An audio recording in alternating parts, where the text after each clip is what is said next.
Salomon, parce que cette alliance a eu lieu dans le temple de Jérusalem. Car avant David, dont le Seigneur lui avait mis la pensée de bâtir une maison pour que... Voilà pourquoi Dieu voulait que Salomon bâtisse une maison, bien qu'on sait que le Seigneur même le déclare par la bouche de l'apôtre Pierre, que la maison de Dieu n'est pas faite de main d'homme, bien entendu. Le ciel est son trône, la terre est son marchepied, mais sur la terre, nous sommes des êtres humains. Et comme nous sommes des êtres humains, eh bien, nous avons besoin aussi, eh bien, de quelque chose qui va correspondre à notre humanité. Donc, vous savez que le Seigneur a toujours voulu que les humains se rassemblent, non pas pour faire leur popote, n'est-ce pas, mais se rassemblent pour être nourris par la parole de l'Éternel. Alors, c'est bien quand même qu'il y ait eh bien, une maison, car Dieu sait que pour vivre, eh bien, on a besoin d'une maison. Autrefois, avant que l'homme soit moderne, l'homme vivait dans des cavernes. C'est vrai, il n'avait pas encore des maisons. Mais il avait une caverne, il avait besoin de se mettre à l'abri de la tempête, à l'abri de l'orage, à l'abri des animaux sauvages, parce que vous savez, il y avait aussi beaucoup d'animaux sauvages.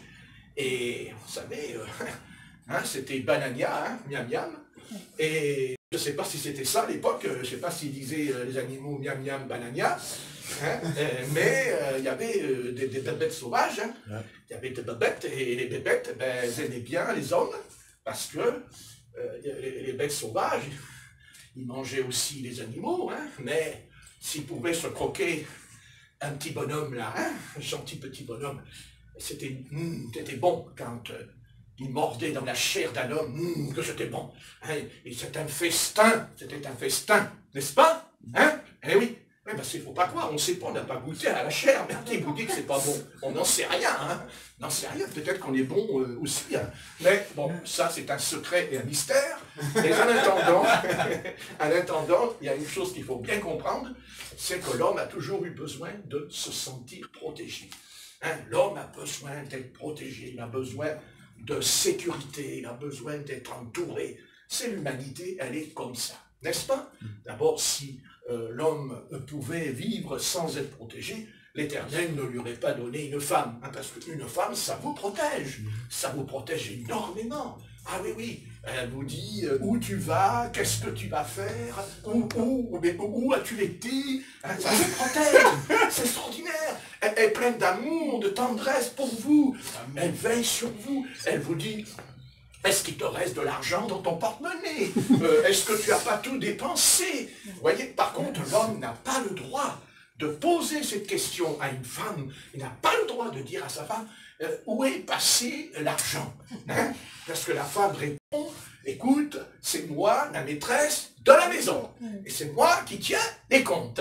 Mais quand on tient les comptes, il faut aussi comprendre, compte veut dire les chiffres. Il y a des sourires énormes. Ceci en dit long. Bon, c'est vrai, l'homme a besoin d'être protégé. Voyez, comme en ce moment, bon, ça ne va pas dans la société, alors les gens descendent dans la rue. Ils ne descendent pas seulement dans la rue parce qu'ils ne veulent pas de cette réforme, ils descendent dans la rue parce qu'ils ont besoin de chaleur. Ils ont besoin d'être ensemble, ils ont besoin de se retrouver, de se parler entre eux. Voyez, maintenant, il faudrait qu'ils arrivent à comprendre que de toute façon, les problèmes, il y en aura toujours, et il y en a toujours eu. Il faut arriver à comprendre que les problèmes, ils ne pourront pas les résoudre. Et même qu'il y aurait sur la terre un homme intègre et droit, il ne pourrait pas résoudre les problèmes de l'humanité, parce qu'il y a derrière les problèmes, il y a un personnage, il y a un être qui s'appelle le diable, et le diable, lui, eh bien, qu'est-ce qu'il fait? Diviser pour régner. C'est quelqu'un qui divise, vous voyez, et en ce moment, on est bien d'accord que le diable, en ce moment, il essaye de diviser notre pays de France, il veut fractionner la France, il veut briser le lien entre, vous voyez, c'est là qu'on voit tout de suite, vous voyez, quand quelqu'un est un chef d'État, eh bien, si c'est un bon chef d'État, il rassemblera le peuple, il unira le peuple. Vous voyez, si. Mais quand ça ne va pas, ben, vous savez, peut-être qu'on peut se poser la question, mais qu'est-ce qui se passe en ce moment dans notre pays? Eh bien, on va dire, oui, il y a la retraite, oui, il y a plein de choses. Mais vous savez, nous savons très bien que ce qui ne va pas, et que la cause des malheurs, la cause du péché, la cause de toutes ces punitions, de tous ces jugements qui descendent sur les hommes, eh bien, écoutez, c'est pas compliqué, c'est parce qu'il y a le péché. Et tant qu'il y aura le péché, il n'y aura jamais la paix, il n'y aura jamais la paix sur la terre, tant qu'il y aura le péché. Et le péché, c'est quelque chose, bien sûr, le péché d'abord c'est une rébellion, le péché c'est une désobéissance envers la parole, envers l'écriture sainte. Le péché c'est quelque chose de terrible parce que le péché c'est quelque chose qui fait qu'on se rebelle contre notre Créateur, on se rebelle contre le Seigneur qui est un bon berger. C'est une sorte de révolte, c'est un peu comme la chaîne de M. Seguin, quand M. Seguin lui a dit non, tu ne sortiras pas. Maintenant, la nuit va tomber, et si tu vas dans la forêt, eh bien, le loup va venir, il va te dévorer. Et alors, il a pris la chaîne de M. Seguin, il a pris la chaîne, il l'a foutue dans l'étable, il a fermé les portes, mais malheureusement, il y avait une petite fenêtre qui était ouverte, et la chèvre de M. Seguin n'était pas d'accord, elle n'avait pas été d'accord, elle a dit, je veux ma liberté, je suis libre, et je veux être libre, parce qu'il y a la forêt, parce que dans la forêt, il y a les papillons, parce qu'il y a les biches, et il y a les biches, mais il y a aussi le loup. Mais ça, elle n'a pas pris garde, et elle est partie, elle était toute contente, elle se promenait, elle mangeait de l'herbe, il y avait les papillons qui étaient autour d'elle, de temps en temps, il y avait quelques mouches qui venaient l'embêter, mais bon, vous savez, nous aussi, il y a des mouches dans notre maison, mais en attendant, elle était contente, mais d'un seul coup, il y a le soleil qui se couche, parce que vous voyez, quand les âmes qui ne sont pas converties, elles se disent, ah, c'est formidable, voilà, je suis venu au monde, et voilà, quand je viens au monde, il y a le soleil qui se lève, n'est-ce pas? Alors, le soleil se lève, et bien sûr, 10h, 9h, 11h, midi. Et à midi, il est au zénith, il est là, le roi. Et alors, on dit, oh, c'est formidable, il y a le soleil. Ah, qu'est-ce qu'on est bien au soleil, surtout en hiver, quand il y en a, on est content, on se met là en dessous. Par contre, en été, on se fait la malle, et on cherche un arbre, parce qu'il fait trop chaud. Mais en attendant, le soleil, quand il arrive en haut, qu'est-ce qu'il fait? Eh bien, il ne redescend pas vers l'est, mais il descend vers l'ouest.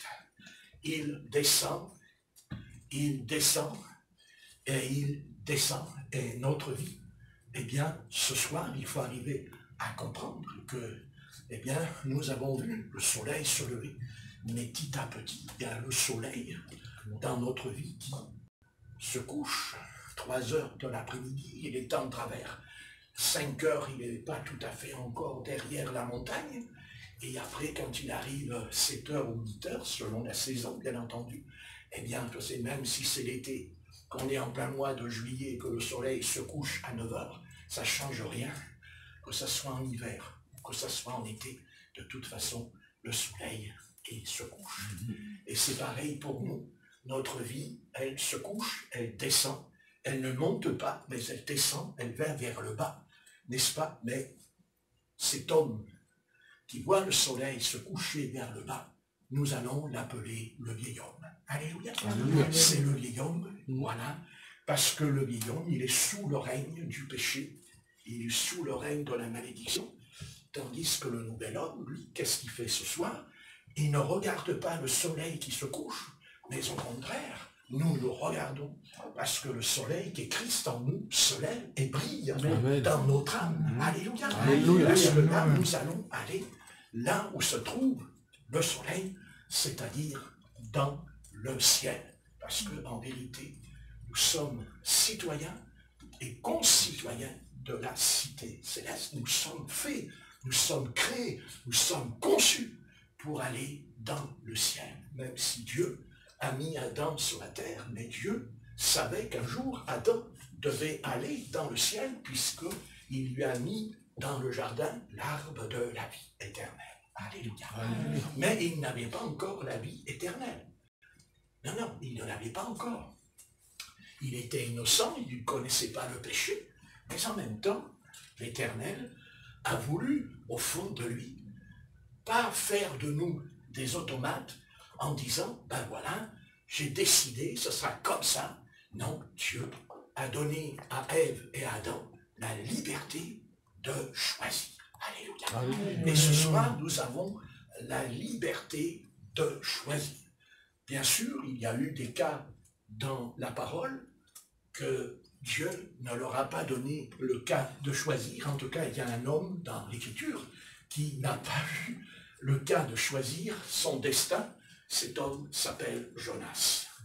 Et oui, Jonas est un homme qui n'a pas pu, il n'a pas pu.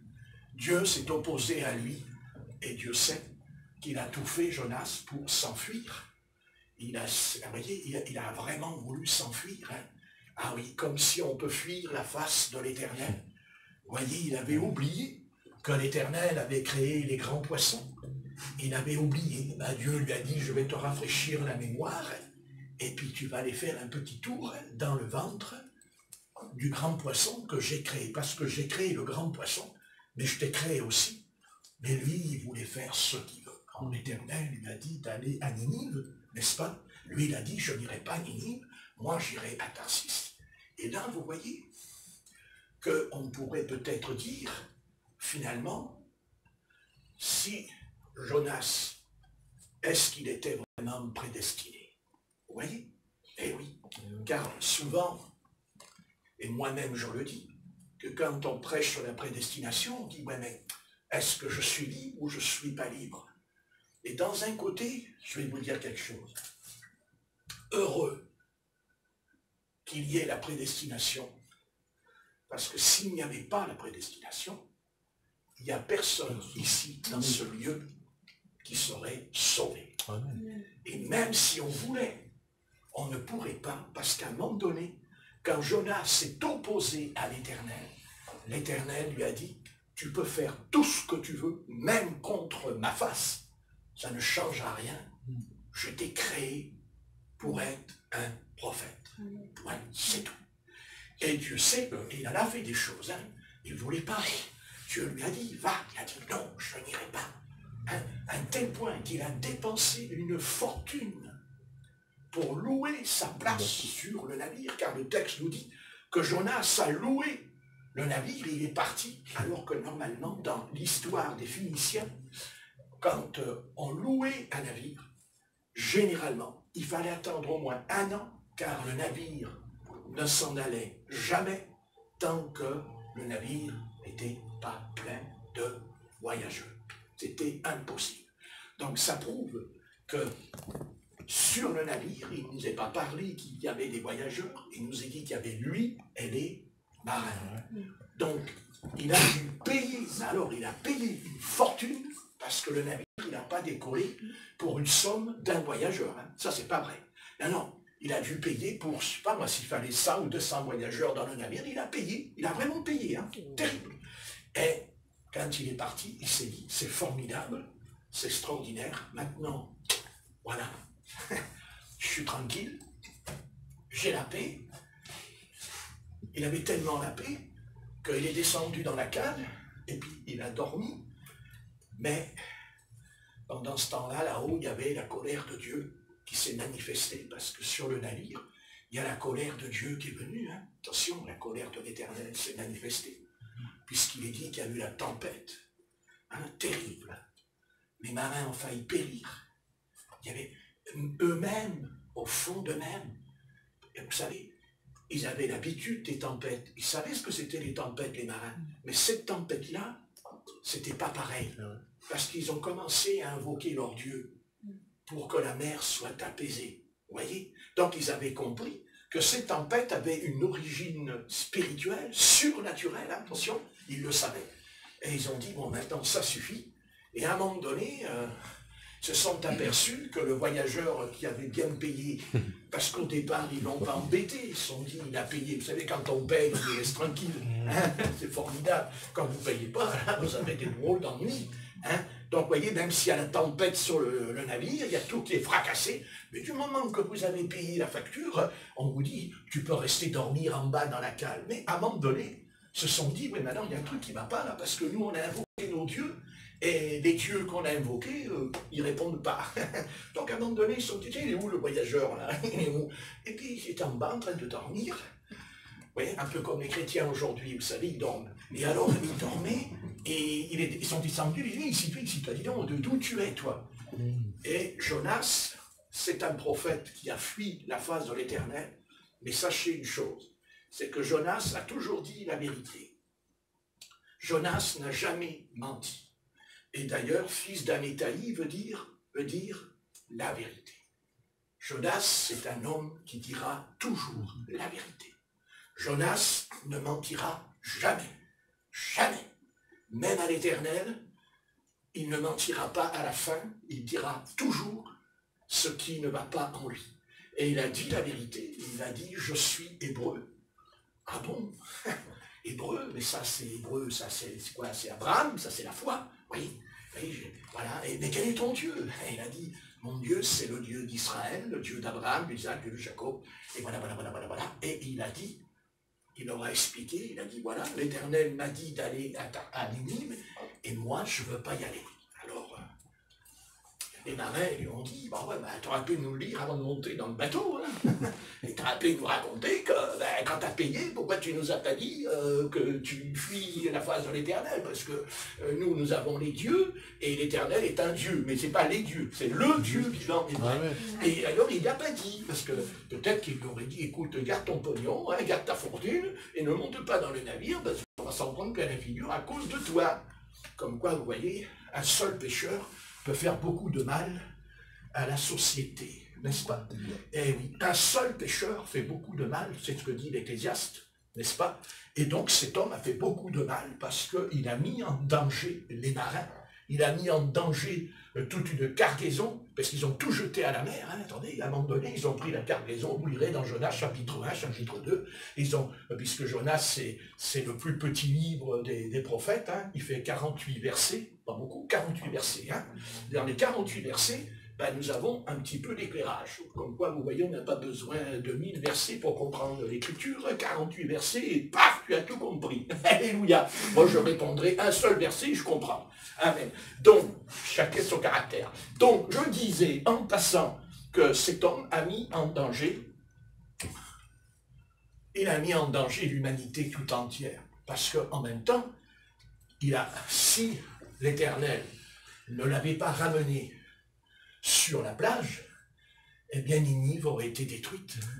Le roi aurait été détruit, les animaux auraient été détruits, les marins auraient été détruits, parce qu'il y avait la colère de Dieu sur la terre. À cette époque, il y avait la colère de l'Éternel. Et d'abord, l'Épître aux Romains nous le dit, hein, n'est-ce pas, chapitre 1, verset 18, la colère de Dieu se révèle du ciel contre toute injustice, contre toute impiété, la colère de Dieu.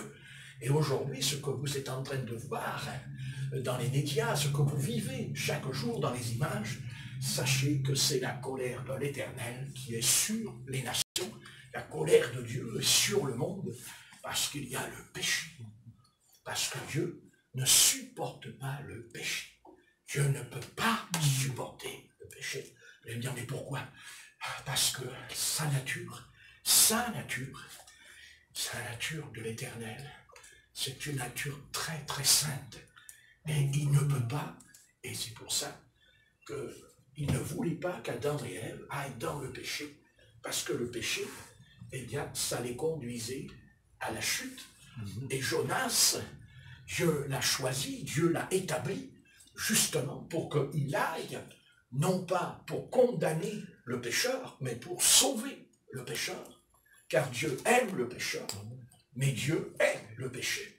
Et Dieu est le péché de Ninive, car c'est écrit dans Jonas 1, verset 3, il dit qu'ils étaient des meurtriers. Dans certaines versions, il dit qu'ils étaient méchants, mais dans d'autres versions, il dit qu'ils étaient meurtriers, les Ninivites. Et Dieu a dit, je vais les sauver. Je vais sauver cette cité, je vais l'arracher de la colère divine, mais il faudra un prophète, parce que le prophète, c'est un homme qui a sur lui une onction, parce que vous pouvez être pasteur, vous pouvez être évangéliste, vous pouvez être docteur de l'Église, mais vous savez, ça, c'est des titres. Non, ce qui fait un homme qui a vraiment un ministère, c'est quelqu'un qui est oint par le Seigneur. Hein? Quand Jésus rentrera dans la synagogue, dans Luc, il dira « L'Esprit du Seigneur m'a oint » pour annoncer une bonne nouvelle, pour guérir l'esprit froissé, pour guérir les malades. Parce que l'onction du Saint-Esprit, l'onction divine, elle est là, justement, pour confirmer que cet appel que Jonas a reçu ne venait pas de lui, mais venait vraiment du Seigneur. Et d'ailleurs, quand le Seigneur appellera Moïse dans le buisson, devant le buisson qui représentait le peuple d'Israël, il a vu, tout en feu, c'était le peuple d'Israël, et l'Éternel lui a dit, je t'envoie, et tu iras vers Pharaon, et tu lui diras ceci et cela. Et lui, il a répondu, envoie quelqu'un d'autre, parce que j'ai la langue embarrassée. Et la Bible dit que l'Éternel s'est mis en colère. Il lui a dit, non, mais ça suffit. Il y a ton frère Aaron là qui arrive et il parlera à ta place.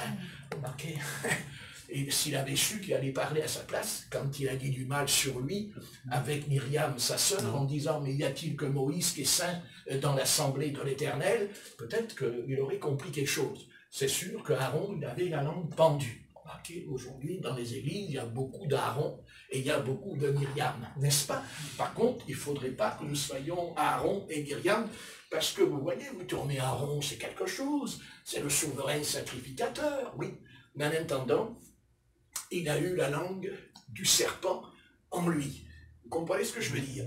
Donc on ne cherche pas à être important, ce qui compte, c'est que nous ayons des bonnes paroles, des paroles de réconfort, d'encouragement, des paroles de justice. Bien entendu, s'il y a le péché, on doit le dénoncer. S'il y a l'impureté, on doit la dénoncer. Surtout la dénoncer d'abord en nous-mêmes, n'est-ce pas? Je ne suis pas chez les autres, si Dieu le veut bien. Mais surtout en nous, afin de constater en nous que, eh bien, Seigneur, nous ne sommes pas à la hauteur. Alors ne faisons pas comme Jonas, quand Dieu nous appelle à la repentance, eh bien on se repent. Quand Dieu nous appelle à la justice, on marche dans la justice. Quand Dieu nous appelle à la sainteté, on marche dans la sainteté. Dieu nous appelle, c'est un appel de Dieu. Mais quand Dieu nous appelle, bien entendu, quand quelqu'un m'appelle dans la rue, eh bien, il m'appelle par mon nom, n'est-ce pas? Eh bien, la Bible dit dans Jean, il est écrit, Jean chapitre 11, que le Seigneur est un bon berger et qu'il nous appelle et que les brebis qui lui appartiennent entendent sa voix. Et ce soir, on entend la voix du Seigneur au travers de la prédication, au travers de la prière, au travers même de nos prières. Quand on prie, l'Esprit de Dieu, il nous parle à nous-mêmes et on nous dit, voilà, par exemple, quand on éprouve un besoin de se repentir, c'est parce que c'est l'Esprit de Dieu qui nous a convaincus de péché et de justice. Vous voyez, c'est le Saint-Esprit qui nous a convaincus. Gloire à Dieu. Mais bien sûr, il ne s'agit pas de se convaincre en faisant des contrictions, parce que ça, ce n'est pas l'œuvre de Dieu. Non, non, c'est pas parce qu'on va se convaincre qu'on a péché. C'est parce que c'est l'Esprit du Seigneur, l'Esprit Saint en nous, qui nous a convaincus que ce qu'on a dit, ce qu'on a fait, ce n'était pas la gloire de son nom, parce que nous, ce que nous cherchons ce soir, c'est quoi? Mais c'est la gloire du Seigneur. On veut voir la gloire de l'Éternel. On veut la gloire de Dieu, pas notre gloire à nous. D'ailleurs, quand un prédicateur commence à avoir du succès, ça y est, c'est parti, on va l'enfumer, et il va dire, oh là, la gloire, c'est à moi, c'est ma gloire, regardez, j'ai tant de personnes, j'ai une grande église, et j'ai ceci, j'ai cela, pauvre pasteur. Quand il commence à penser ça, ou à le dire, il est déjà pas mort, mais 2 fois mort. Vous voyez? Oui, il est 2 fois mort. Vous voyez? Il est KO, il est foutu, parce que quelques années plus tard, il s'apercevra peut-être qu'il y aura plein de monde dans l'Assemblée, mais seulement les membres n'auront pas le vêtement du salut.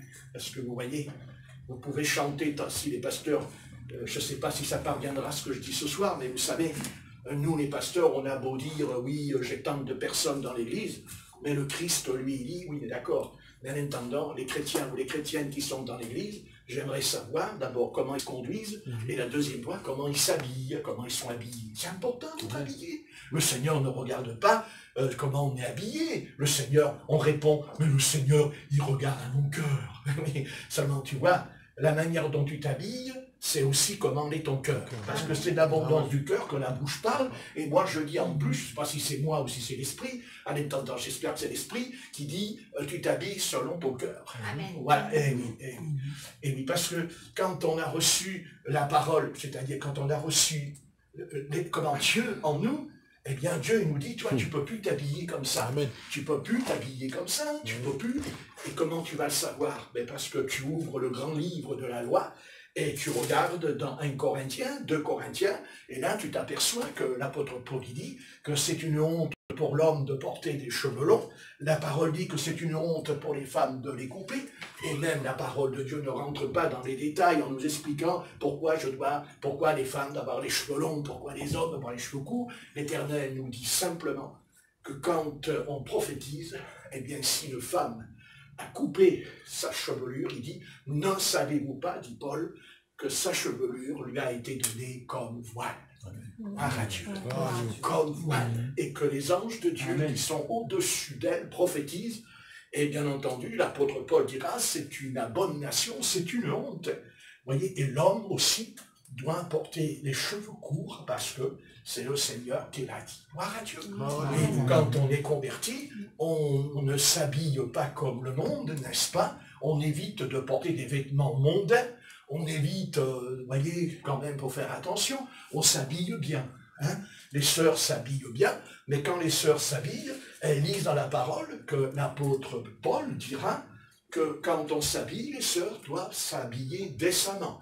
Ils doivent porter ni or et ni bijoux, ni même tresse dans les cheveux, c'est écrit, enfin moi qui l'ai dit, c'est l'apôtre Paul. Pourquoi, je ne sais pas, mais je ne veux pas savoir pourquoi. Moi, Dieu l'a dit, ça s'arrête là. Je ne commence pas à réfléchir pendant des siècles. Je n'ai pas vécu pendant des siècles sur la terre. Mais je ne réfléchis pas. Dieu l'a dit, point, c'est tout. Si Dieu me dit, tu vas à droite, je ne vais pas à gauche. Si Dieu me dit, monte dans la barque, je monte dans la barque.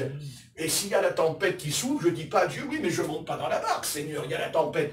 Mais Dieu a dit, je ne t'occupe pas de la tempête, je m'en occupe de la tempête. Tu montes dans la barque, au moment où tu montes dans la barque, la tempête s'arrête. Parce que le Seigneur était dans la barque. Vous comprenez? Tout est là. Le Seigneur est dans ta vie. Le Seigneur est dans ta vie. Et pourquoi il est dans ta vie? Parce que tu lui as ouvert la porte, que tu l'as laissé entrer et que tu lui as dit, Seigneur, sois le maître. Amen. Parce qu'il y a beaucoup de chrétiens qui veulent le Seigneur aujourd'hui pour avoir du pain, pour avoir de l'eau, pour être malade, vous savez, pour avoir un peu d'argent. Là, le Seigneur, il va me bénir, mais quand on vient au Christ, la première chose qu'on va lui dire, Seigneur, dépouille-moi d'abord de ma nature, dépouille-moi de mon être, afin que je sois vraiment à la hauteur de ton amour, à la hauteur de ta présence. Et vous savez, l'apôtre Pierre l'avait quand même compris, quand le Christ a traversé le mur, n'est-ce pas, et qu'il a regardé ses apôtres, il a dit à Simon-Pierre, il a dit, m'aimes-tu plus que tout ceci? Voyez, est-ce que tu m'aimes? Il n'a pas dit les autres, il a dit à lui, est-ce que tu m'aimes? Et l'apôtre Pierre s'est souvenu de ce qu'il a fait, n'est-ce pas? Il a renié le Seigneur 3 fois, et pas une fois, pas 2 fois, mais 3 fois. Et sache qu'à chaque fois que tu vas dans le péché, tu renies le Seigneur. Quand tu pratiques le péché, tu renies le Seigneur. C'est comme si tu disais au Seigneur, c'est terminé. Je ne t'aime plus, c'est terminé. Parce qu'il ne faut pas me raconter des sornettes. Hein? Oh oui, oh Seigneur, je t'aime, et bien après, je vais coucher avec une prostituée. Je ne pense pas que j'aime le Seigneur, n'est-ce pas? Hein? Non pas que le Seigneur n'aime pas les prostituées, et qu'il n'est pas capable de les pardonner. Enfin, quand même, quand on aime le Seigneur, on ne va pas se vautrer dans la prostitution. On ne se vautre pas dans l'homosexualité, surtout que l'homosexualité, le Christ nous dit au travers de Paul, dans Romains chapitre 1, que ceux qui commettent ces choses, et ceux qui les approuvent, il est dit, sont dignes de mort. Oui, il faut faire attention. Hein? Il ne faut pas prendre l'évangile de Jésus. Jésus-Christ, ce n'est pas un copain. Jésus-Christ, ce n'est pas mon copain. C'est pas un petit copain, Jésus-Christ. C'est pas quelqu'un, on tape sur l'épaule. Ah, Jésus, t'es mon copain. Il y a des pasteurs qui prêchent comme ça. Ils disent, ah, si tu acceptes Jésus, tu auras un copain dans ta vie. Non, non, non, non. Le Christ, c'est pas un copain. Le Christ, c'est le Dieu fait chair. C'est le Dieu fait homme. C'est le Dieu tout-puissant. C'est le créateur des cieux et de la terre. Et c'est le Dieu qui est 3 fois saint. Pas une fois, 3 fois saint dans l'Apocalypse. Saint, saint, saint et l'éternel. Donc, il faut que sur la terre, les choses soient très claires. On ne va pas tourner autour du pot pendant encore des années, pendant des semaines. Tu ne vas pas me chanter ton cantique, parce que les chrétiens, ils chantent 2 sortes de cantiques. Il y a le cantique vrai, authentique, parce que quand on chante, même si on n'est pas des chanteurs chevronnés, mais on est des bons chanteurs, à condition que nous marchions dans la sainteté. Et quand on marche dans la sainteté, par la grâce de Dieu, bien entendu, par la grâce de Dieu, eh bien automatiquement, quand on va chanter, l'Esprit Saint va se manifester en nous, et quand on chantera, l'Éternel dira, ça sent bon, il y a le parfum de la vie. Amen. Maintenant, tu peux chanter tes cantiques, là, gloire à Dieu, puis quand tu sors de l'assemblée, tu retournes dans ton péché, tu te vautres dans le plumard, à faire des choses, des cochonneries, des abominations, des choses horribles, et tu crois que l'Éternel, il va taper les mains, il va t'applaudir, il va dire, oh oui, non. Et alors, vous avez aussi des prédicateurs qui disent maintenant aux chrétiens, écoute, tu es faible, c'est pas de ta faute, l'homosexualité, c'est une maladie, l'homosexualité, c'est une faiblesse, arrête ton baratin, pasteur, arrête, parce que toi qui prêches, tu vas aller en enfer. Tu vas aller en enfer, car il n'y a pas que l'homosexualité qui va aller en enfer. C'est celui qui est tolérant, c'est celui qui tolère ce péché. Et malheureusement, nous avons maintenant beaucoup de pasteurs protestants qui marient maintenant les homosexuels dans l'église, n'est-ce pas? Et qui même maintenant ont décidé d'établir des pasteurs homosexuels dans l'église. Alors vous voyez, on ne va pas rentrer dans les détails, mais on a compris que l'église protestante, nous avons compris que sa mère, c'est l'église catholique romaine. Amen. Et que nous ne voulions pas, c'est sa fille. Et nous, on n'appartient pas à l'église protestante, on n'appartient pas à l'église pentecôtiste, on n'appartient pas à l'église baptiste, on n'appartient pas à l'église catholique romaine. Nous, on appartient à l'église de Jésus-Christ dans la Bible, Amen. Dans la parole de Dieu. Et c'est pour ça que nous sommes libres, et c'est ce qui nous permet de dire la vérité. Parce que si demain je suis pasteur protestant, et que les protestants me délivrent la carte de pasteur protestant, automatiquement, quand je vais monter sur l'estrade, je ne pourrai pas parler contre... Je ne parle pas contre les homosexuels, je parle contre l'homosexualité, qui est une abomination, une désolation, dit Ézéchiel, dit le livre de Lévitique, car le livre de Lévitique, l'Éternel dit, digne de mort ceux qui commettent ces choses. Et l'apôtre Paul, qui était juif et de la tribu de Benjamin, vous pensez, et qui était versé dans la loi, et zélé pour la loi, n'est-ce pas? Il n'allait quand même pas dire le contraire, n'est-ce pas? Écoutez, on va arrêter le baratin. On va arrêter le baratin. Et il va falloir dire aux homosexuels, qu'ils soient chrétiens ou pas chrétiens, si tu continues à pratiquer cette abomination, tu vas aller tout droit en enfer. Et moi, je ne serai pas un homme de Dieu qui va faire le contraire de ce que Dieu déclare dans la Bible. Parce que si moi, demain, je commence à être doux, gentil, tolérant, non pas que je ne vais pas être... Attention, je n'ai pas dit que je n'ai pas d'amour pour les homosexuels. Le Seigneur, il aime les homosexuels. Et Dieu fait tout pour les sauver. Et Dieu fera tout pour leur dire, arrête-toi, arrête-toi. Autrement, tu vas périr éternellement. Tu vas te retrouver dans cet endroit de tourments éternels. Tu vas être dans un endroit terrible. Et là, tu sais, tu pourras crier tant que tu veux. Tu ne sortiras jamais. Parce que la Bible dit que le jour où tu sortiras, oui, au jour du jugement dernier, quand il y aura le grand trône blanc après le règne des 1000 ans, eh bien, crois-moi, mon ami, si tu es homosexuel, je ne crois pas que ton nom est écrit dans le livre de vie, à moins que tu te repentes. Mais je vais vous dire quelque chose. Vous savez, quand on entend la vérité, quand on entend la parole de Dieu, je vais vous dire quelque chose. Généralement, quand le Christ nous parle au travers d'un prédicateur, pourquoi tu dis prédicateur cet après-midi? Mais parce que l'apôtre Paul nous explique, et l'apôtre Pierre aussi, nous explique que Dieu, pour sauver un être, il emploie toujours un prédicateur. Dans l'Ancien Testament, il a employé les prophètes, et dans le Nouveau Testament, c'est le mot prédicateur. Et pourquoi? Parce que les prophètes, dans l'Ancien Testament, ils ne prêchaient pas, ils prophétisaient. Tandis que dans le Nouveau Testament, le prédicateur, il peut prophétiser, mais il ne prophétise pas. Son ministère prêche la parole. Amen. Prêche la parole. Amen. Prêche la parole. Mais quelle parole? La parole de foi. La foi. Le prédicateur est un homme, quand il parle au nom du Seigneur, il va transmettre la foi. Parce qu'on est sauvé, parce qu'on reçoit la foi. Tout est une question Amen. de foi. Crois-tu cela? Amen. Crois-tu que je peux faire cela? Si tu crois, tu verras la gloire de Dieu. Mais un prédicateur, quand un prédicateur de la foi, mais la foi, elle ne m'envoie pas dans le péché. La foi ne peut pas me pousser dans le mélange, n'est-ce pas? La foi, elle est remplie de vérité et de sainteté. Mais attention, il y a aussi la foi des ténèbres, parce que l'apôtre Jacques nous dira que Satan croit en Dieu et il tremble. Vous voyez ce que je veux dire? Mais quand on parle de la foi, nous parlons de la foi de la Bible. C'est-à-dire, on ouvre la parole du Seigneur, on lit ici, on lit là, on lit là, on lit là. Hein. C'est ça la parole qui nous dit, il y a ceci, il y a cela.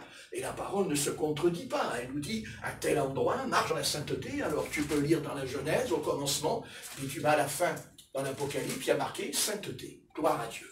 N'est-ce pas? Hein, avec des siècles différents, des hommes qui sont venus d'un autre âge, mais quand Dieu s'est emparé d'eux, ces hommes-là ont toujours eu en eux un esprit dedans. Toujours, ils avaient cette notion que Dieu, l'Éternel, était saint. Donc, l'homosexualité, c'est pas saint, c'est impur. La prostitution, c'est impur. Remarquez, l'orgueil aussi, c'est impur, parce que dans la Bible, il n'y a pas de grands et de petits péchés. Vous savez, moi je ne suis pas là pour dire à l'homosexuel, attention, il pratique l'homosexualité, il couche avec des hommes, les femmes couchent avec des femmes, alors attention, hein, c'est vraiment terrible. Oui, c'est terrible, mais celui qui est orgueilleux aussi, c'est terrible. Celui qui ment aussi, c'est terrible. Parce que chez Dieu, je vous l'ai dit, il y a le péché tout court, n'est-ce pas? Le péché tout court, et que je sois orgueilleux ou que je sois homosexuel, ça ne change rien. Je dois aller là, me mettre à genoux. C'est ça, être mort pour l'Éternel. C'est être loin de lui. Et loin de lui, si encore on était loin de lui pour 20 ans ou pour 30 ans, hein, ça pourrait encore tenir, un peu comme certains criminels, ils vont en prison, ils se prennent 30 ans, puis ils ressortent. Alors qu'ils recommencent. Ils n'ont pas fait grand-chose. Mais enfin, c'est un détail. Écoute-moi bien, fais bien attention quand même. Fais bien attention quand même. Parce que tu vois, peut-être que je ne sais pas si tu comprends bien ce que Dieu te dit. Tu sais, Dieu, il est patient. Dieu, il est patient. Mais, à un moment donné, la patience de Dieu a ses limites. Et quand Dieu est patient, vous savez, quand Dieu est patient, ça veut dire que le jugement va être encore plus grave et encore plus terrible. Ben oui. Parce que plus la patience de Dieu est courte, moins la colère de Dieu est forte. Mais quand Dieu est patient, et c'est ce que l'Éternel a fait avec Jonas, Dieu a usé de patience avec Jonas, mais à un moment donné, Dieu a dit, il y en a marre. Et quand Dieu il a dit, il y en a marre, il a dit aux marins, vous le prenez et vous me le foutez dans l'eau.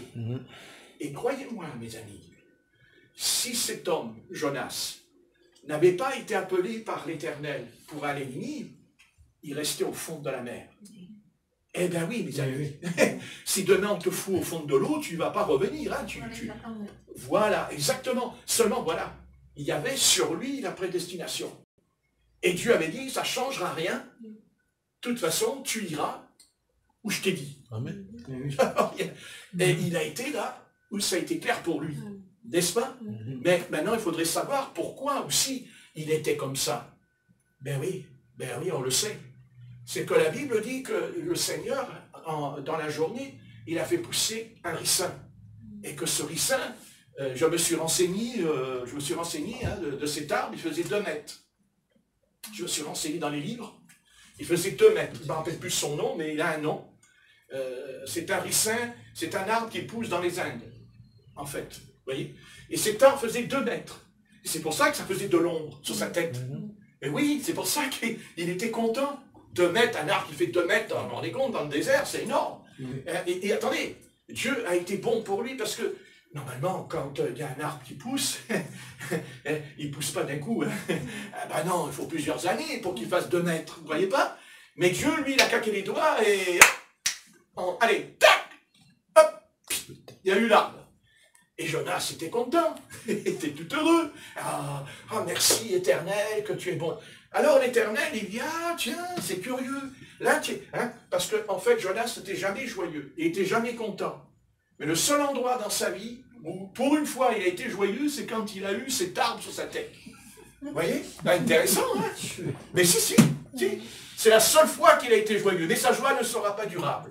Sa joie ne durera pas longtemps, parce que sa joie était éphémère, parce qu'elle était une joie qui venait par intérêt, qui venait par égoïste. Parce que s'il n'avait pas voulu aller à Ninive, en fait, l'Éternel va lui révéler dans quel état il était, son prophète. Eh bien, son prophète, c'était un homme égoïste. C'est un homme qui pensait qu'à lui, car l'Éternel lui dira, ah, tiens, parce qu'en une nuit, l'Éternel envoie un petit ver gentil qui va bouffer. Remarquez, le ver, il a été content. Il a bouffé l'arbre en une nuit. 2 mètres. Je ne sais pas si le ver, il a grossi d'un coup, il est devenu peut-être un grand poisson dans le désert. On ne sait pas, parce que 2 mètres, le ver, dis donc, hein, il avait faim. Ah, il avait faim, hein. Je ne sais pas, peut-être que cet arbre, il était en chocolat, j'en sais rien. Mais en tout cas, chocolat blanc, chocolat noir. Mais alors, il a mangé le chocolat. Le ver était content. Puis dis donc, attendez, un ricin dans le désert. Le ver, il s'est dit, même les scorpions ne sont pas venus, donc, vous vous rendez compte? C'est incroyable, les scorpions dans le désert. Hein? Les serpents dans le désert. Non, c'est pas le serpent. Parce que c'est Dieu qui a pris le petit ver et qui lui a dit, et le petit ver, il a fait comme Jonas. Il a dit, oh non, j'ai pas envie, Seigneur. Non, je t'obéirai pas. Le petit ver, il a dit, mais moi j'obéis à l'Éternel. C'est bon. Et le petit ver, il a dit, oh Éternel, c'est bien de t'obéir. Mais Jonas aurait pu faire autant. Quand il lui a dit, va Ninive, il avait qu'à obéir. Et il n'aurait pas été joyeux une fois. Il aurait toujours été joyeux. Il aurait toujours été joyeux au fond de lui. Et quand on désobéit au Seigneur, on n'a pas la joie. On n'a pas la joie. Non, on n'a pas la paix. On est tourmenté. Et quand on obéit au Seigneur, on a la paix. On a la joie. Et Jonas n'a pas la joie. Et il a eu la joie. Pas la joie de Dieu. La joie de son arbre. Mais quand l'Éternel lui a enlevé son arbre, il dit qu'il est tombé irrité et qu'il voulait même se suicider. Vous vous rendez compte? Eh oui. Eh bien oui. Il n'était pas heureux.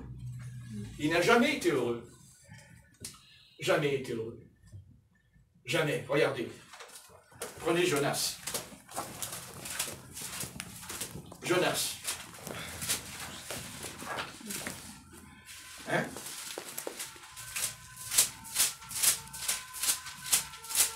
Jonas dans l'Ancien Testament, hein? C'est intéressant. Alors, Osée, Joël, Amos, Jonas. Après Abdia. Après Abdia. C'est Abdia. Donc le plus petit livre des 12 prophètes, c'est Abdia. Hein? C'est le livre d'Abdia.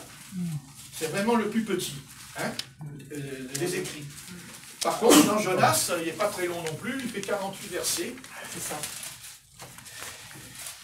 Et vous allez voir que cet homme de Dieu, ce prédicateur, n'était pas joyeux. Et quand on désobéit à l'Éternel, voilà ce qui nous arrive. Jonas,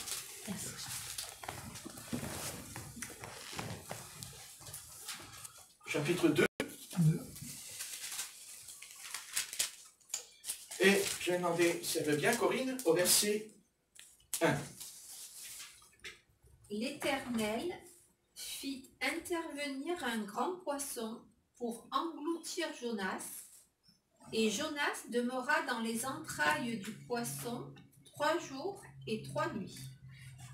Jonas, dans les entrailles du poisson, pria l'Éternel son Dieu. Il dit, « Dans ma détresse, j'ai invoqué l'Éternel, et il m'a répondu.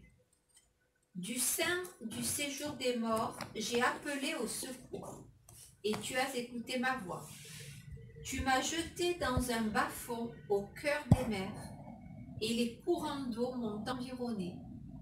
Toutes tes vagues et tous tes flots ont passé sur moi. Et moi, je disais, je suis chassé loin de tes yeux. Mais je contemplerai encore ton saint temple. Les eaux m'ont couvert jusqu'à la gorge, l'abîme m'a enserré, des joncs se sont noués autour de ma tête. Je suis descendu jusqu'aux ancrages des montagnes. Les verrous de la terre m'enfermaient pour toujours. Mais tu m'as fait remonter vivant du gouffre, Éternel mon Dieu. Voilà, merci Corinne. Déjà, je vais vous montrer ici que je vous ai parlé tout à l'heure de l'enfer. Là, vous êtes en plein dedans. Voilà, là, parce qu'en fait, il a été faire un petit tour. Car je peux vous dire que, au verset 3, il dit, « Dans ma détresse, j'ai invoqué l'Éternel, il m'a exaucé. » Et est écrit, « Du sein du séjour des morts, j'ai crié. » Il est dit, « Du sein du séjour des morts. » Et tout à l'heure, elle a lu dans sa version, et il dit, « Dans la fosse. » La fosse, c'est quoi la fosse? N'est-ce pas? C'est l'abîme. Donc, il est descendu. En fait, c'est un miracle. Et c'est un miracle qu'on ne peut pas expliquer. Et c'est pour ça que ceux qui ont lu le livre de Jonas disent que est-ce que c'est vrai ou c'est pas vrai, cette histoire? Il y a beaucoup de doutes sur ce livre. D'abord parce que c'est pas Jonas qui l'a écrit. Pas du tout. C'est un auteur, on ne connaît pas son nom, mais c'est pas lui. Ce qu'on appelle un narrateur. Et le narrateur raconte exactement, voilà, parce que c'est Jonas qui a dû lui raconter. Et après, il a écrit, le narrateur. Et la chose, c'est que, vous voyez, on pense qu'après la mort, c'est fini. Mais c'est pas vrai. C'est pas vrai. Non, non, c'est pas vrai. Ça continue. Et je tiens à appuyer ça pendant toute ma vie, tant que je serai sur la terre. Je répéterai sans cesse, même si je suis un casse-pied pour ça, et j'en suis un, je le sais. Mais tant pis, je dis attention, parce que là, il dit, et ça c'est l'Ancien Testament. Hein? D'ailleurs, le Seigneur Jésus, dans Luc 16, nous parlera du séjour des morts. Hein? En grec, on dit le Hadès, hein? Le Sheol, le Sheol. Et quand notre corps tombe par terre et qu'il meurt, notre âme, elle continue à vivre. Elle va dans le Sheol. Elle va dans le Hadès, c'est-à-dire dans le séjour des morts. Et là où il y a un miracle dans le texte, c'est que c'est sûr qu'il faut vraiment, d'abord il faut vraiment avoir la foi pour comprendre. Car finalement, il est dans le séjour des morts, mais il n'est pas mort. Non, voilà, il n'est pas mort. Ça c'est terrible. C'est-à-dire que déjà c'est terrible, parce que, vous voyez, si on meurt et qu'on va dans cet endroit, de toute façon, on ne se fait plus d'illusions, c'est qu'on ne reviendra plus. À part, bien entendu, que si on est chrétien, quand il y aura l'enlèvement, les chrétiens qui sont partis avant nous, leur corps ressuscitera, et nous, notre corps sera changé en un clin d'œil qui sommes restés sur la terre. Mais il faut arriver à comprendre que si Jonas a vraiment été mort physiquement, il ne serait jamais revenu. Et en fait, il est descendu dans le Hadès, il a été dans le séjour des morts, mais son corps physique n'est pas mort. Son corps est resté vivant. Vous comprenez? Il est resté vivant. C'est pas comme Lazare. Lazare, il ressuscite 3 jours après, mais son corps était mort. Mais il n'avait pas pourri. Le corps de Lazare n'avait pas pourri. Parce que le corps commence à pourrir le 3e jour. Hein? Il attaque d'abord le nez. Le nez. C'est le nez d'abord qui se pourrit dans la tombe. Ici, comme ça. Les vers, ils sortent de là, ils montent et ils descendent. Comme ça, sur le visage. Puis ils continuent jusqu'en bas. N'est-ce pas? Pourquoi le nez? Parce que c'est par là qu'on respire. C'est l'oxygène. Dieu souffle là. Souffle de vie dans le nez. Pas seulement la bouche, le nez. Parce que on pense souvent à la respiration. Mais on oublie là. Oui, mais c'est important. D'ailleurs, quand on a le rhume, on n'est pas bien. Parce qu'on ne respire pas comme il faut. Et si vous voulez, Jonas est descendu dans le séjour des morts vivant. Il est resté vivant. Parce que Dieu, c'était pas l'heure. Et Dieu ne pouvait pas le laisser là, puisqu'il a dit d'aller Ninive. Autrement, Dieu se serait contredit. Remarquez, Dieu aurait pu dire, je prendrai un autre homme. Eh ben non. Non, parce qu'il n'y avait pas une âme semblable à Jonas. Parce que vous avez une âme. Amen. Et ton âme n'est pas la même que la mienne. Chacun a une âme différente. Mais c'est toujours une âme. Mais cette âme, c'est Dieu qui l'a créée. Amen. C'est Dieu qui l'a créée. Hein? Aujourd'hui, ils veulent nous créer des hommes. Ils veulent créer des hommes. Mais ils ne peuvent pas créer une âme. Donc ces hommes qui vont créer, vous savez ce qui va se passer? Vous n'avez jamais y pensé? Ben ils n'auront pas d'âme. Ah bon? Oui. Eh non, ils n'auront pas d'âme. Comme les clones. Voilà. Et c'est ça. Et ce sera qui ces âmes-là? Qu'est-ce qu'ils vont être ces êtres? Ce sera l'armée de l'Antichrist. Ce sera l'armée d'Antichrist. C'est cette armée qui va être... Parce que l'Antichrist, il n'est pas seul. Quand il va déclarer la guerre au reste de la postérité de la femme qui a enfanté, c'est-à-dire Israël qui a enfanté l'enfant mâle, le Seigneur, qu'est-ce qu'il dit? Il dit qu'il va y avoir Armageddon. Mais c'est quoi Armageddon? Armageddon, ce n'est pas une guerre mondiale semblable à 14-18 ou 19-45. Ça n'a rien à voir. C'est une guerre entre les anges et les démons. Et c'est pour ça que aujourd'hui on parle des ovnis. On aimerait bien savoir qui sont les ovnis. Parce qu'on nous raconte plein de choses sur les ovnis. Mais nous, on sait. Ce sont les démons. Ce sont les démons. Ben oui. Ce sont les démons. Ce sont les démons qu'il y a là. Quand ils apparaissent, ce sont les démons. Alors, ils seraient capables de créer des engins? Bien sûr, pourquoi ils ne seraient pas capables? Pourquoi Satan ne serait pas capable? Sur quelle base? Puisque c'est lui qui est le chef de l'art, de la science, de la connaissance, du bien et du mal. Donc, il est capable.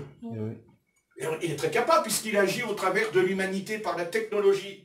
Et on sait où ça nous a conduit, la technologie. D'ailleurs, plus on avance dans la science, d'ailleurs, la science, elle a commencé à se développer puissamment à la fin du 19e siècle. Hein? L'industrie. Et qu'est-ce que la science, à la fin du 19e siècle, elle a produit quelque chose d'unique en son genre? L'aviation, les avions. Parce qu'avant, il n'y avait pas d'avion. Et c'est à la fin du 19e siècle que quand il y a eu l'industrie qui s'est développée, le train, la voiture, mais on oublie l'avion. Et pourquoi l'avion? Parce qu'il vole. Parce qu'il vole. Vous comprenez? Et cet avion qui vole, la capacité, hein, puisque aujourd'hui on a retrouvé des preuves, et on a les preuves qu'il y a un avion invisible que Hitler a construit. Vous l'avez jamais vu? Moi je l'ai vu dans le document, ils nous l'ont montré en Amérique. Hitler, il a inventé l'avion invisible que les Américains possèdent aujourd'hui. Et les Américains, ils ont fabriqué cet avion parce qu'ils ont amené cet avion d'Hitler chez eux. Et ils ont fait exactement la même forme. Oui? Et l'avion furtif. Voilà, l'avion furtif. C'est pas les Américains qui l'ont inventé. C'est Adolf Hitler. C'est Hitler qui a conçu, c'est lui, avec sa troupe, cet avion. Et si les Américains n'étaient pas venus débarquer en Normandie pour arrêter ce conflit, eh bien Hitler, s'il avait eu le temps, il aurait pu sortir ces avions-là. Et la guerre aurait pris une tournure tout à fait différente. Eh oui, eh oui. Mais Dieu n'a pas voulu parce que ce n'est pas l'heure. Mais ça ne veut pas dire que cette affaire, car les ovnis, ce sont des ovnis, veut dire engins non identifiés. Ça veut dire que ce sont des engins, on ne peut pas les identifier. C'est-à-dire on ne peut pas dire qu'est-ce que c'est. On va les appeler des soucoupes volantes, ce que vous voulez, mais on ne peut pas. Et quand même aujourd'hui, il y a des aviateurs, il y a des policiers, il y a des gens du monde entier qui disent qu'ils les ont vus. Et puis, c'est plus loin que ça. On raconte que certains ont été enlevés et qu'on leur a mis des implants dans le corps. Enfin, bon. Vous dites, c'est pas vrai. Si, c'est vrai. Et seulement, il faut savoir qui c'est qui fait ça. Ouais. Le problème, c'est de savoir qui c'est. Vous comprenez? Alors, comme on ne sait pas qui c'est, alors il y a l'imagination de l'homme qui est très fertile, qui va nous raconter, il y a des petits bonhommes verts, il y a une autre civilisation dans l'univers, enfin, on nous raconte plein de trucs, mais nous, on ne dit pas que ça n'existe pas, les ovnis. Nous disons ce que dit la Bible à ce sujet. Et quand ils disent, ils disent, on a été enlevés par des extraterrestres, ils nous ont violés, parce qu'ils parlent ils parlent des femmes qui ont été violées, des jeunes filles qui ont été violées, quand les extraterrestres les ont enlevés. Mais quand elles en parlent, c'est très vague, parce qu'on tombe dans un état psychique quand elles parlent, ces êtres-là. Ils sont psychiques, c'est très grave. Et puis c'est très grave aussi parce qu'on ne les croit pas. Et ça fait encore plus mal quand on ne croit pas ce que les gens disent. Si c'est vrai. Mais seulement ce que moi je sais, ça je le sais par expérience. Quand j'ai été en Martinique, il y a des années, j'étais en Martinique, et j'ai prêché la parole à Fort-de-France, devant 800 personnes. Et le pasteur m'a dit, tiens, ben voilà, les malades, ils vont venir là maintenant sur l'estrade, tu vas prier pour eux, tu vas leur imposer les mains. Je dis, bon, ben écoutez, si le pasteur l'a dit, c'est que Dieu l'a dit. Alors, tout le monde est venu, il y avait du monde, il y a des enfants aussi. Et à un moment donné, il y a une jeune fille de 14 ans qui est venue vers moi. Et elle m'a dit, voilà, regarde, t'as vu, j'ai plein de cicatrices partout, des cicatrices dans la chair partout. Et elle m'a dit, cette nuit, il y a un démon qui est venu et il m'a violé. Il a couché avec moi. Et moi, je n'ai pas rigolé du tout. Je n'ai pas dit, ouais, t'es folle. Non, non. Je dis, je sais, ma fille, je sais. Et alors, j'ai prié au nom de Jésus. Et le corps, il faisait comme ça. Comme ça, tout droit, là, dans tout le monde. Voyez? Et à un moment donné, elle a crié dans l'église. Elle a dit, sauve-nous, sauve-nous. Elle n'a pas dit, sauve-moi. Elle a dit, sauve-nous, sauve-nous. Elle faisait. Et puis, il y en a d'autres qui ont fait pareil qu'elle. Sauve-nous, ils criaient. Alors j'ai dit au nom de Jésus-Christ, silence, taisez-vous. Puis d'un seul coup, ça s'est arrêté. Il y avait silence, tout. Eh oui. Et bien sûr que les démons, ils peuvent vous violer. Bien sûr qu'un démon, il peut venir dans votre chambre et vous violer dans la nuit. Mais c'est pas possible. Si. Mais c'est pas des extraterrestres. C'est vrai. C'est vrai. Et c'est pour ça que notre principal combat, qu'il va y avoir bientôt, parce que ces histoires des ovnis, il y en a de plus en plus. Je veux dire, c'est de plus en plus. Ils n'apparaissent pas seulement dans un pays et pas dans les autres. Ils apparaissent dans tous les pays. Vous voyez? Et ne croyez pas que c'est une affaire légère, puisque les ovnis, Christophe Colomb les a vus. Vous ne saviez pas? Ben, Christophe Colomb les a vus. Eh oui. Et il y a aussi 2 philosophes qui les ont vus aussi. Eh oui. C'est Sénèque. Sénèque, il dit qu'il les a vus. Et oui. Et ils ne vont pas l'inventer. Et il y en a un autre aussi, parce qu'on a retrouvé les documents. Hein. Ce n'est pas eux qui l'ont dit, c'est les documents qu'ils ont écrits. Il y en a un autre qui les a vus. Ça, c'est étonnant. C'est Hérode. Après Jésus-Christ. Parce qu'il y a plusieurs Hérodes. Et oui. Ils disent qu'ils les ont vus. Bien sûr. Mais ce n'est pas une civilisation qui vient. Non. Ce sont des démons. Des démons en soucoupe volante. Mais qui vous dit que c'est une soucoupe volante? Parce que les démons peuvent se déguiser. Ils peuvent se changer. Et les démons, s'ils veulent, ils peuvent se changer. C'est ce que dit l'Écriture. Il dit, Satan se déguise en ange de lumière. Donc, si les démons peuvent se déguiser en ange de lumière, c'est déjà pas mal. Parce que se déguiser en ange quand on est un démon, il faut être puissant quand même, n'est-ce pas? Mais ils peuvent aussi se déguiser en matière. C'est-à-dire qu'ils peuvent prendre une forme matérielle pour nous tromper. Pour tromper. Et aujourd'hui, il y en a de plus en plus. Pourquoi? Parce que l'humanité est moderne et qu'elle possède une science que les autres civilisations n'avaient pas dans le domaine de la technologie. Donc Satan, pour nous faire croire à mensonge, il prend cette forme. Et bien entendu, il se sert des esprits imaginatifs. Parce que vous savez, l'imagination, on a toujours eu. Hein. Ça c'est sûr. Hein? Et alors, il raconte. Voilà, non, il n'y a pas. Non. Il n'y a pas d'autre civilisation. Il n'y en a qu'une. Amen. L'humanité. Dieu créa, il aurait dit dans la Bible. Amen. Dieu ne nous parle pas de ces choses. Par contre, la Bible nous parle, oui, des anges. La Bible nous parle des démons. Bien sûr. Ça, c'est sûr. Et c'est pour ça qu'il y en a de plus en plus. Pourquoi? Parce qu'ils sont en train d'apparaître. Parce qu'en fait, ils sont en train de préparer Armageddon.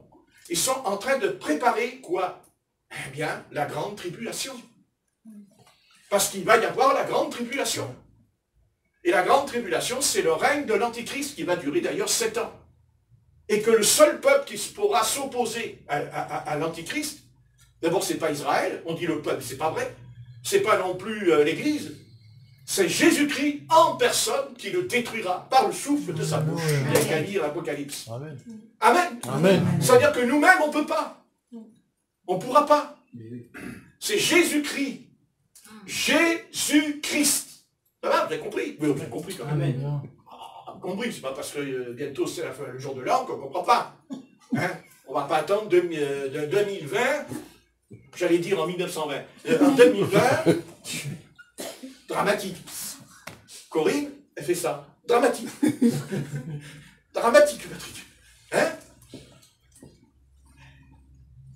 Oui, mais vous croyez que c'est pas... Mais c'est ce qui va se passer. Et en fait, c'est ce qui est en train de se mettre en place. C'est que parce que l'Antichrist va venir, parce qu'il en a tendance à l'oublier, celui-là. Hein? Mais il va venir. Mais nous, on ne le verra pas. Enfin, si on va être enlevé, on ne le verra pas parce que c'est écrit dans Thessaloniciens, au chapitre 1. Il dit que celui qui le retient, il faut qu'il ait disparu. Amen. Celui qui le retient. Qu'est-ce qui retient l'Antichrist? Qu'est-ce qui retient l'Antichrist? Ben, c'est l'épouse du Seigneur qui est sur la terre. Parce que Satan, il n'est pas sur la terre. Ah bon? Non. Non, Satan, il n'est pas sur la terre. C'est pas vrai. Satan, il est dans l'air. Dans l'air. Amen. Il est dans le deuxième ciel. Pas dans le premier. Dans le deuxième. Pas dans le troisième. Dans le troisième, il y a le Seigneur. Amen. Puisque Paul a été ravi au troisième ciel. Mais il est dans le deuxième ciel, qu'on appelle les cieux. Les cieux. Maintenant, c'est intéressant. Et ça m'intéresse, ça me plaît. Ça me plaît parce que quand je prie, je sens en moi que je suis dans les cieux. Ça, mais on ne peut pas expliquer. C'est dedans, c'est l'esprit qui prie dedans. Vous voyez, je sens, là je combats la puissance des ténèbres. Il y a une opposition. Et là je me sens bien. Vous voyez, je sens là, quelque chose qui me... de dire, ah, purée, c'est ma place, c'est dans ma peau. Enfin, pas ma peau charnelle, ma peau de Christ. Amen. Amen. Et vous aussi. Amen. Ça s'apprend. Il n'y a pas du jour au lendemain. Ça s'apprend. Mais il faut aussi des épreuves pour comprendre. Pour que le vieil homme soit brisé. Parce que si le vieil homme n'est pas brisé, les ténèbres que vous combattez, elles vont se charger de vous. Parce que les ténèbres, ce sont des anciennes gloires, déchues. N'est-ce pas? Amen. Donc, on est dans les lieux célestes en Jésus-Christ. Mais pas physiquement. Pas physiquement. Pourquoi? Parce qu'on n'a pas encore reçu ce corps incorruptible. Et quand on recevra ce corps incorruptible, alors là, on va monter. Et dans Thessaloniciens 4, verset 7, je crois, il dit, dans les airs, il y a marqué. Donc, le Seigneur reviendra sur les nuées. Quand on dit les airs, c'est les nuées. Il va revenir sur les nuées. Et nous allons monter pour aller sur les nuées, avec le Seigneur. Et bien sûr, il nous conduira, il nous fera entrer dans la salle des noces de l'agneau. Vous comprenez? Et pendant ce temps-là, sur la terre, il y aura la grande tribulation. C'est-à-dire le règne, c'est-à-dire Satan. Satan va être sur la terre à ce moment-là. Satan, il descend sur la terre. Pourquoi? Parce que dans Apocalypse chapitre 12, parce qu'il faut appuyer ce qu'on dit quand même, pour la Bible. Hein? Apocalypse chapitre 12.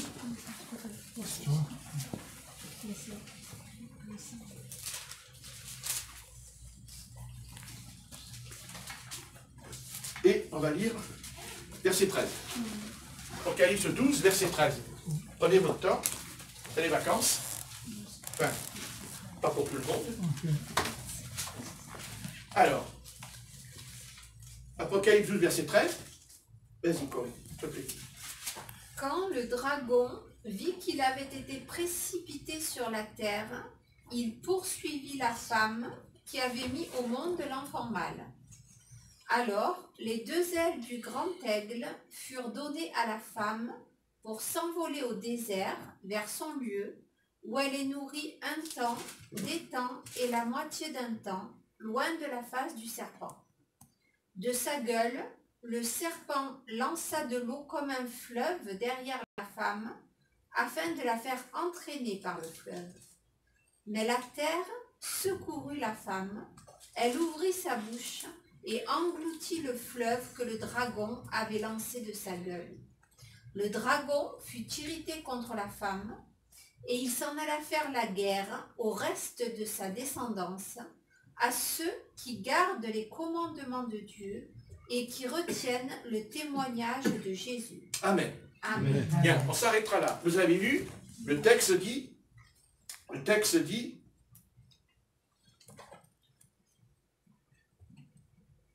d'abord, au verset 9, « Et il fut précipité le grand dragon, le serpent ancien, appelé le diable et Satan, il fut précipité sur la terre, et ses anges furent précipités avec lui. » Vous voyez? Alors, verset 10, « Et j'entendis dans le ciel une voix forte qui disait, maintenant le salut est arrivé, ainsi que la puissance, le règne de notre Dieu et l'autorité de son Christ, car il a été précipité l'accusateur de nos frères, celui qui les accusait devant notre Dieu jour et nuit. » Donc, il faut que le Seigneur se débarrasse. Il faut qu'il se débarrasse de Satan. Amen. Qui, encore en cet instant, pendant que je prêche, il est justement, il est là, dans les cieux. Alléluia. Vous voyez? Et il va s'en débarrasser.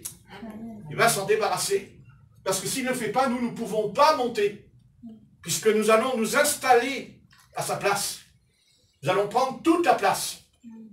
Puisqu'il ne sera plus là. Amen. Car Satan ne règne pas encore à 100%. Il règne dans les cieux parce qu'avec ses démons, il influence l'humanité à faire le mal. Vous voyez, il les influence. C'est pour ça que l'humanité est influencée par le prince des ténèbres. Et nous, on n'est plus influencés par lui parce que nous sommes baptisés dans le Saint-Esprit. Et que c'est le Saint-Esprit qui nous influence. Nous ne sommes plus téléguidés, nous ne sommes plus influencés.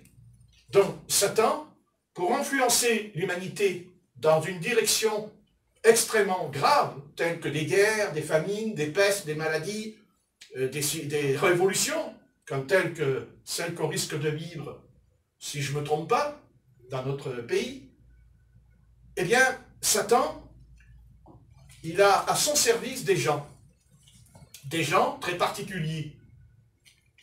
D'abord, ceux qui le servent à la lettre, ce sont les médiums, ce sont les voyants, ce sont les magiciens, les vrais, pas les charlatans, les vrais. Mais il y a aussi d'autres personnes qui servent Satan, qui ont des pouvoirs. Ce sont les confréries.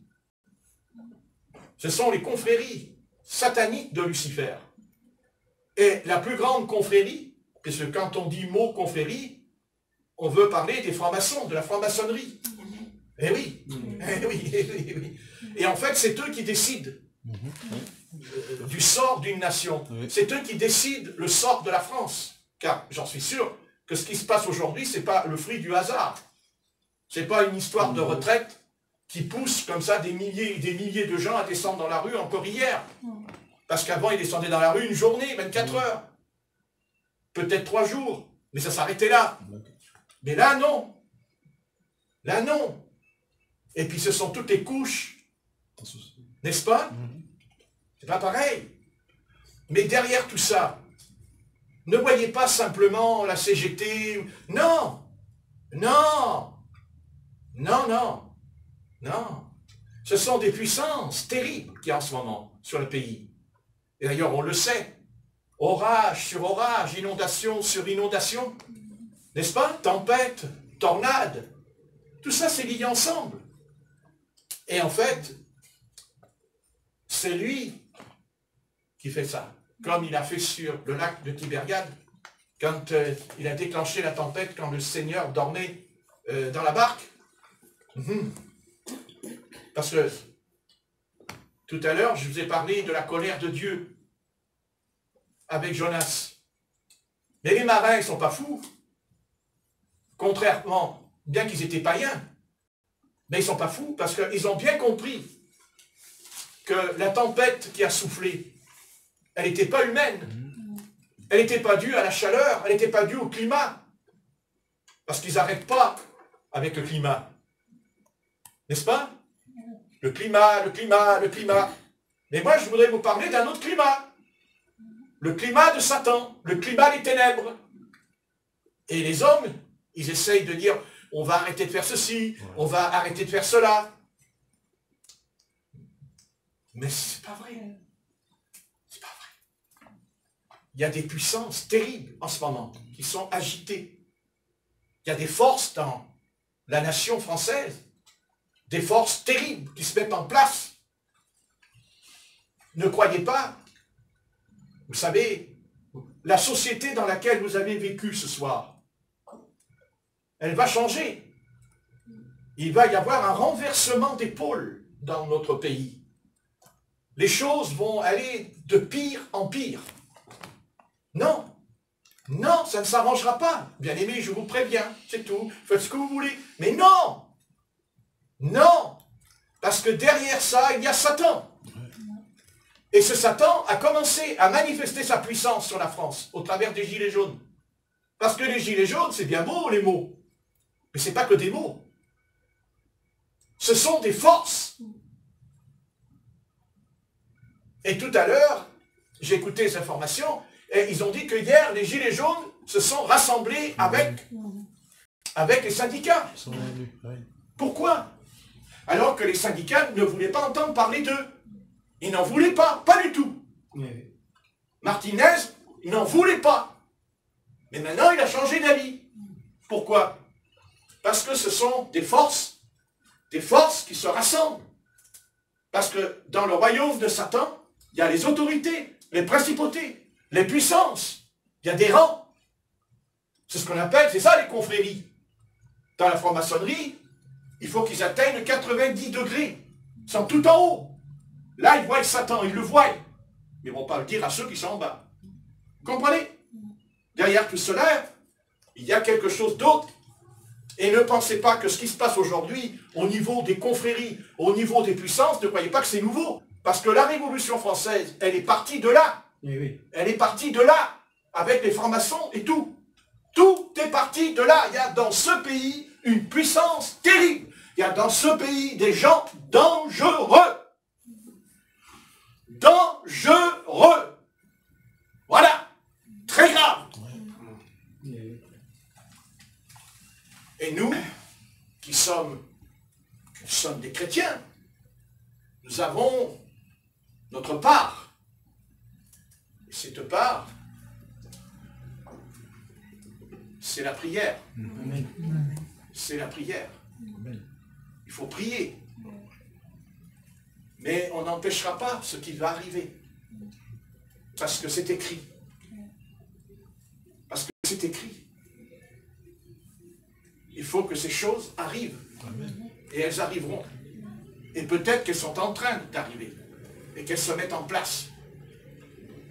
Alors, qu'est-ce qu'il faut faire? Eh bien, il faut prier le Seigneur. Il ne faut pas prier 5 minutes. Il faut prier sérieusement. Parce que, voilà, c'est fini. L'univers dans lequel vous êtes en train de vivre en France va disparaître. Il va y avoir des choses que je ne peux pas tout dire parce que je ne suis pas là non plus pour faire peur. Je suis un berger, mais il est bon aussi de faire comme avait dit le prophète Akabu, qu'il avait dit qu'il y aurait une famine sous le règne de Claude dans les Actes. Et que les chrétiens se sont préparés, qu'ils avaient même préparé tout. Et quand la famine est arrivée, il n'y a que l'Église qui manquait de rien, vous direz, et qui sont même distribués aux païens de la nourriture. Comprenez? Et c'est fini. C'est terminé. C'est en route vers un changement qui n'aura plus rien à voir avec le système dans lequel vous êtes en train de vivre. Ça ne va pas se faire en 24 heures, mais ça va se faire jour par jour, mois par mois. Et les choses vont être amenées à un seul but. Et ça c'est clair. La dictature. Car ça finira par un dictateur ou une dictatrice. De toute façon. Parce qu'il va y avoir le désordre, il va y avoir le chaos, parce qu'ils ne pourront pas arrêter ce qui se passe en ce moment. Vous pouvez regarder vous-même. Et même, les gens disent, mais quand est-ce que ça va s'arrêter? Alors quand il semble que ça s'arrange, ça recommence. Vous voyez? Voilà. Quand les trains, ça va mieux...